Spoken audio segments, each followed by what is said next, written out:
चलिए, खैर मकदम आपका ब्रेक के बाद। और ब्रेक के बाद जैसे कि हमने पहले बताया, मामला नोट का भी, और मामला नोट पर का इसलिए कि कल का दिन काफ़ी अहम है। पहले 15 दिसंबर नोट बदलने की, 500 के नोट को बदलने की, एयरपोर्ट पर, पेट्रोल पंप पर, गैस रिफिल स्टेशन पर इस्तेमाल किए जाने की तारीख 15 दिसंबर थी। लेकिन अब हुक्मनामा ये आया है कि 2 दिसंबर तक ही ये नोट बदले जा सकते हैं, काबिल इस्तेमाल होंगे, उसके बाद नहीं होंगे। और अब कल 2 दिसंबर है, तो कल का दिन काफ़ी अहम है। अगर आपके पास 500 का नोट है तो कल के दिन में बदल डालिए, और उसके बाद आपको बैंक वगैरह पे भी जाना पड़ेगा, काफ़ी परेशानी हो सकती है।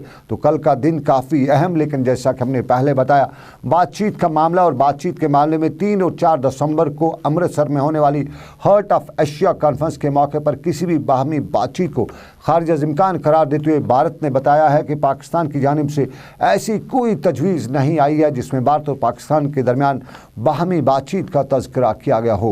उधर पाकिस्तानी वज़ीर-ए-आज़म के सलाहकार सरताज अजीज़ ने भी पाकिस्तानी मीडिया से बात करते हुए बताया है कि पाकिस्तान भारत के साथ किसी भी मामले पर बातचीत के लिए तैयार है, लेकिन अभी तक भारत की जानिब से कोई पेशरफ्त नज़र नहीं आ रही है। अपने नाज़रीन को हम याद दिलाते चलें कि heart of Asia conference Amritsar में, और इस अमृतसर की इस कॉन्फ्रेंस में वज़ीर ख़ारजा सुषमा स्वराज की जगह पे वज़ीर ख़जाना मौजूद रहेंगे। और वज़ीर-ए-आज़म दफ्तर के ज़राए से मालूम हुआ है कि वज़ीर-ए-आज़म नरेंद्र मोदी भी इफ्ताही तकरीब पर मौजूद रहेंगे। इस हार्ट ऑफ एशिया कॉन्फ्रेंस में इस बार अफ़गानिस्तान सरफरस्त रहेगा, और अफ़गानिस्तान में तालीम और सेहत के शोबों पर इस कॉन्फ्रेंस में ख़ास बहस की जाएगी। और अफ़गानिस्तान की जानिब से इसमें वहाँ के सदर अशरफ गनी क़यादत करेंगे। और ये बात भी काबिल ज़िक्र होगी कि ये कॉन्फ्रेंस ठीक उस वक़्त हो रही है जब दोनों ममालिक, ख़ासतौर पे हिंदुस्तान और पाकिस्तान के रिश्ते एक नाजुक मरहले पर हैं, और नाजुक मरहले पर पहुँचे ये रिश्ते एक दूसरे पर गोलाबारी भी करें। लेकिन बातचीत, और अमृतसर से शायद बातचीत की शुरुआत हो, बातचीत की शुरुआत। लेकिन जम्मू कश्मीर की शुरुआत में हम अपने नाज़रीन को याद दिलाना चाहेंगे कि जम्मू कश्मीर के हवाले से हम बड़ी ख़बर पिछले कई दिनों से बता रहे हैं, और इसमें बता रहे हैं ज़रा नम हो तो ये मिट्टी बहुत ज़रखेज़ है। साकी तजम्मुल इस्लाम बांडीपोरा की लड़की, हमने उसकी ख़बर बताई, हमने बताया कि वो वर्ल्ड चैम्पियन है। और उसके बाद हमने बांडीपोरा के एक दूसरे जब बच्चे की खबर बताई, 8 साल 7 साल बच्चे की खबर बताई, और हमने बताया कि वो भी बहुत कुछ कर रहा है, कर सकता है। कल हमने आपको बांडीपोरा की एक छोटी लड़की की खबर बताई जो क्रिकेट में अपने ख्वाब सजाए हुए है, और दुनियाई क्रिकेट में अजीम मुकाम हासिल करने के लिए पर तोड़ रही है। और हम आपको अभी बताते हैं कि अगरतला में कल साहित्य अकादमी की कॉन्फ्रेंस अवार्ड सेरेमनी हो रही है, और इस अवार्ड सेरेमनी में जम्मू कश्मीर से, ख़ासतौर पे वादी कश्मीर के ज़िला बांडीपोरा से एक नौजवान को अवार्ड से नवाजा जा रहा है। और इस नौजवान का नाम आदिल मोहिउद्दीन है।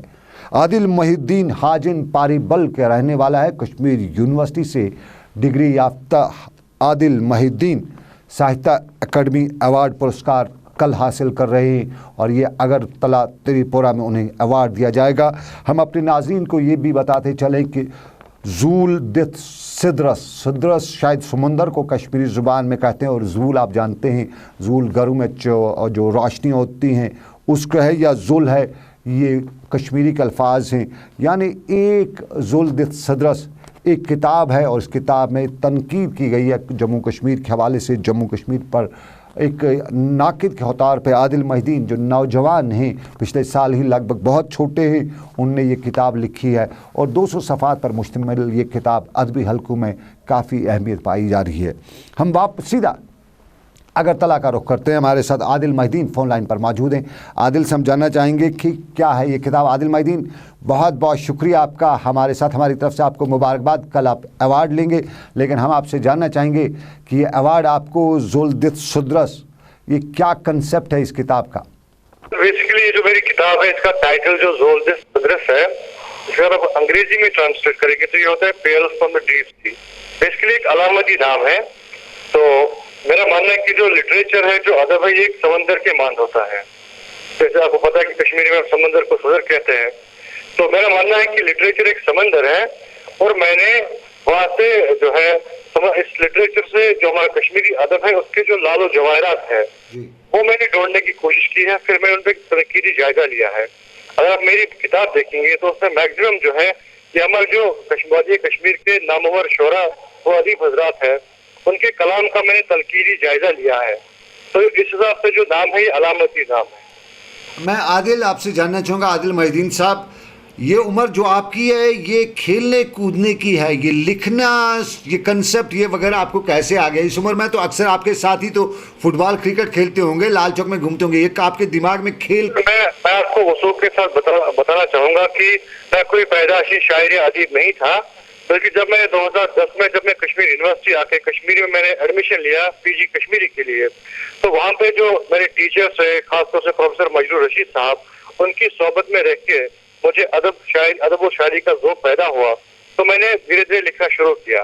तो मेरा पहला मकाला है वो मैंने कश्मीर के एक नामवर शायर और अदीब हमारे मरहूम अलहाज फाजिल कश्मीरी साहब जो है उनकी शायरी देख के मैं मुतासिर हुआ। मैंने लिखा, उन पर एक मकाला लिखा, फिर अपने उस्ताद मजरूर रशीद साहब को दिखाया, तो उन्होंने मुझे हौसला अफजाई की और वही जो एक रीजन बन गया कि जब मेरे सर ने मुझे कहा कि भाई आप लिख सकते हो, आप में लिखने की क्षमता है, आप जितना हो सके आप ज्यादा मुताला कीजिए और मुझे उम्मीद है कि आप आगे भी कुछ अच्छा लिख पाएंगे। तो वो मेरे लिए एक जरिया बन गया, टर्निंग पॉइंट बन गया।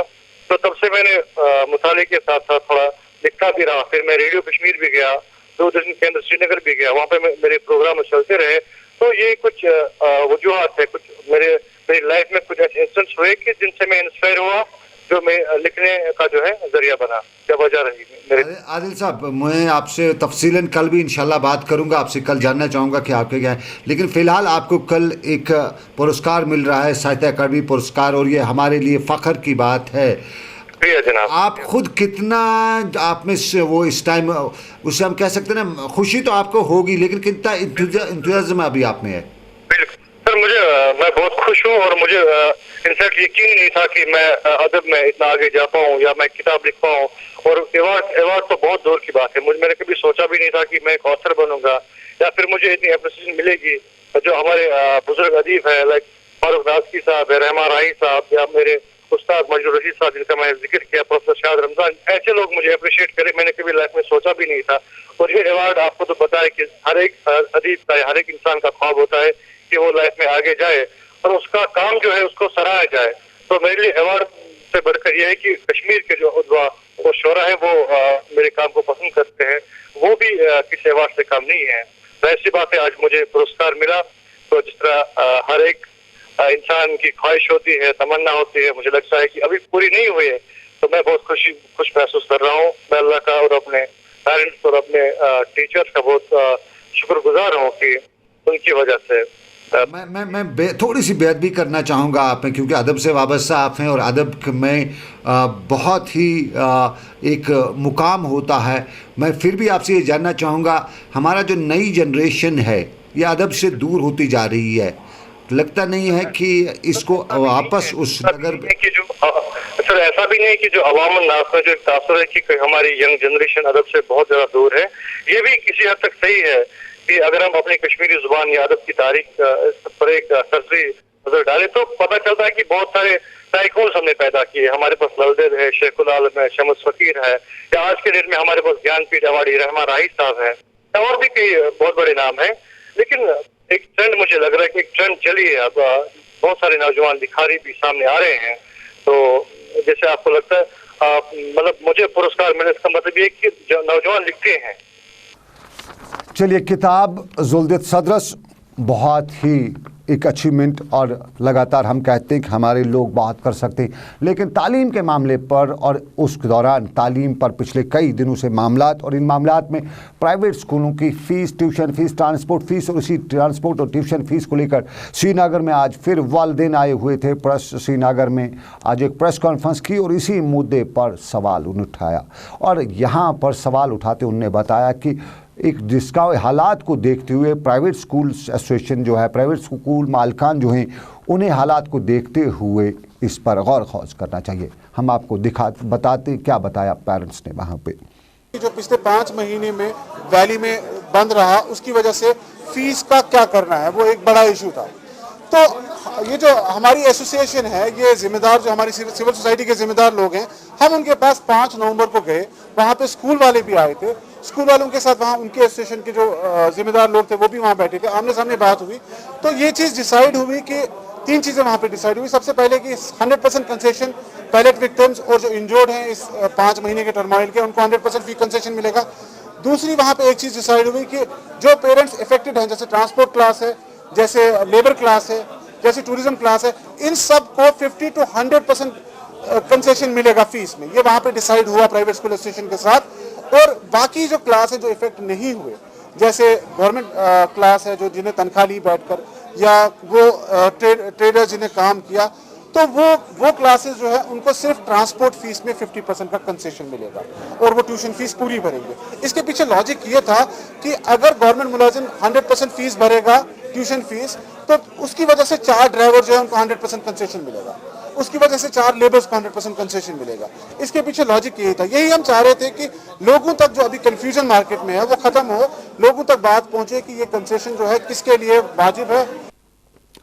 पेरेंट्स की बात, वालिदैन की बात आपने सुनी, वालिदैन, स्कूल मामलात और ट्यूशन वगैरह। लेकिन इसके बाद हम आपको बताते हैं प्राइवेट स्कूल एसोसिएशन के सदर, प्राइवेट स्कूल एसोसिएशन के सदर JN वार से हमने आज यही मुद्दा पूछा।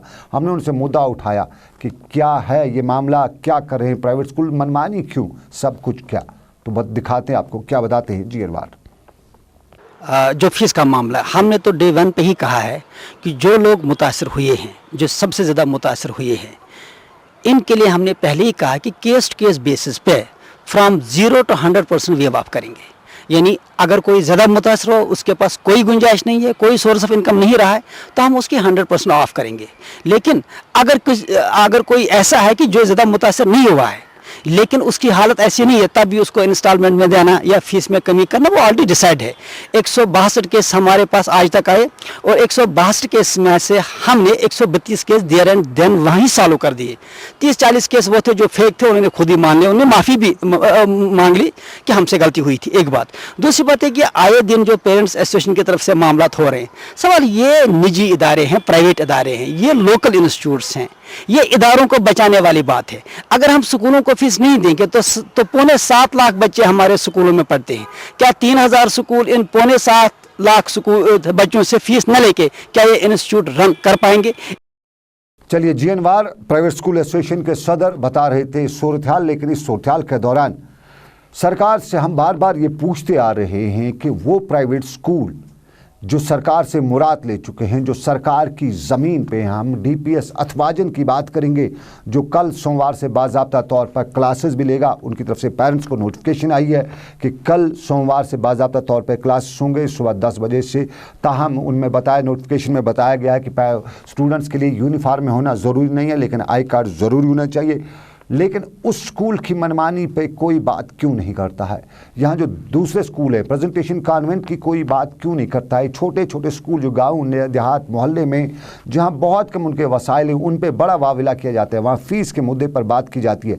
लेकिन DPS बडगाम की कोई बात क्यों नहीं करता है? कॉन्वेंट की क्यों नहीं बात करता है? प्रेजेंटेशन कॉन्वेंट के साथ साथ यहाँ जो दूसरे चर्च के साथ चलने वाले स्कूल हैं उन पर कोई बात क्यों नहीं करता है?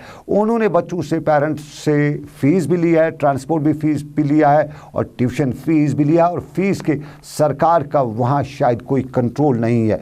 DPS हुमामा, DPS बडगाम हुमामा और DPS अथवाजन दोनों की कारकर्दगी कश्मीर की आवाम, कश्मीर की सरकार के सामने है। और ये सब कुछ देखते हुए कोई उनसे कोई पूछ नहीं रहा है, कोई उन पे बात नहीं कर रहा है। सरकारी ज़मीन पे है, सरकार की तरफ से उन्हें मुराद दी गई हैं, उन्हें डिस्काउंट मिलता है और उस डिस्काउंट में ये भी है कि वो एक पर्टिकुलर कोटा यहाँ के गरीब बच्चों के लिए मखसूस रखेंगे। लेकिन क्या सरकार का कोई भी अहदेदार ये साफ करेगा कि इन स्कूलों में किसी भी प्राइवेट गरीब बच्चे को दाखिला मिलता है? ये सवाल सरकार से, ये यहाँ की आवाम से, जो अक्सर हम पिछले कई दिनों से पेरेंट्स को देख रहे हैं शहर की सड़कों पे, जहाँ पे यही बहस होती है, स्कूल के हवाले से बहस होती है, प्राइवेट स्कूलों के हवाले से बहस होती है, जो एक इंडस्ट्री है जहाँ कुछ लोग पनप रहे हैं, जहाँ से कुछ लोगों को रोज़गार मिल रहा है, लेकिन इस रोज़गार के साथ साथ यहाँ के बच्चों को तालीम मिलती है, उस पर सवाल खड़ा किए जाते हैं। लेकिन उन स्कूलों पर कोई बात नहीं करता है जहाँ से यहाँ के लोगों को कुछ नया भी सिखाया जाता है, कुछ वो सिखाया जाता है जो हमारे कल्चर में नहीं है, जो हमारे कल्चर के ख़िलाफ़ है, वहाँ हमारे बच्चों को वो सिखाया जाता है, उस पर कोई बात नहीं करता है। लेकिन बात सरकारी स्कूलों की, बात तालीम की, रियासत के प्राइवेट स्कूलों की, और प्राइवेट स्कूलों में अब इम्तिहान भी होना है और RETs के इम्तहानात की तारीख भी मुकर्रर हो चुकी है।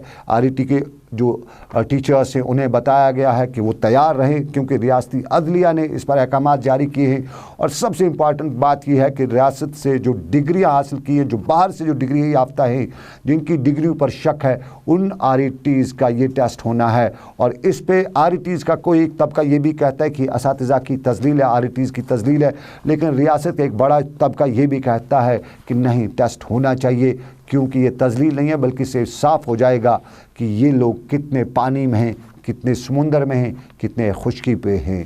और यही बात कुपवाड़ा में और कुपवाड़ा की बॉयज़ हाई सेकेंडरी स्कूल के में आज बतौर कंटिजेंट पेड कुक काम करे मुलाजमीन ने एहतजाजी मुजाहरे करते हुए मांग की कि उनकी नाइट ड्यूटी लगाई गई है। स्कूलों को जो आग लगाई जा रही है उस हवाले से उनकी नाइट ड्यूटी है कि ताकि वो देखभाल कर सकें, लेकिन शायद सरकार ये देख नहीं सकी है, अहदेदार ये नहीं देख सकें कि इन कंटिजेंट पेड कुक्स में ख़वातीन भी हैं और सरकार ने उन ख़वातीन को इससे मुस्तस्ना नहीं रखा है। यहाँ मुजाहरे के दौरान लोगों ने मांग की कि एक तो उन्हें ख़वातीन को ख़ास तौर पे इस हुक्मनामे के से मुस्तस्ना रखा जाए, और साथ साथ में उन्हें कई महीनों से उनकी तनख्वाहें जो हैं वो रुकी पड़ी हैं, उन्हें वागुज़ार किया जाना चाहिए, और साथ में उनका जो मुस्तक़ली के मामला थे वो होने चाहिए।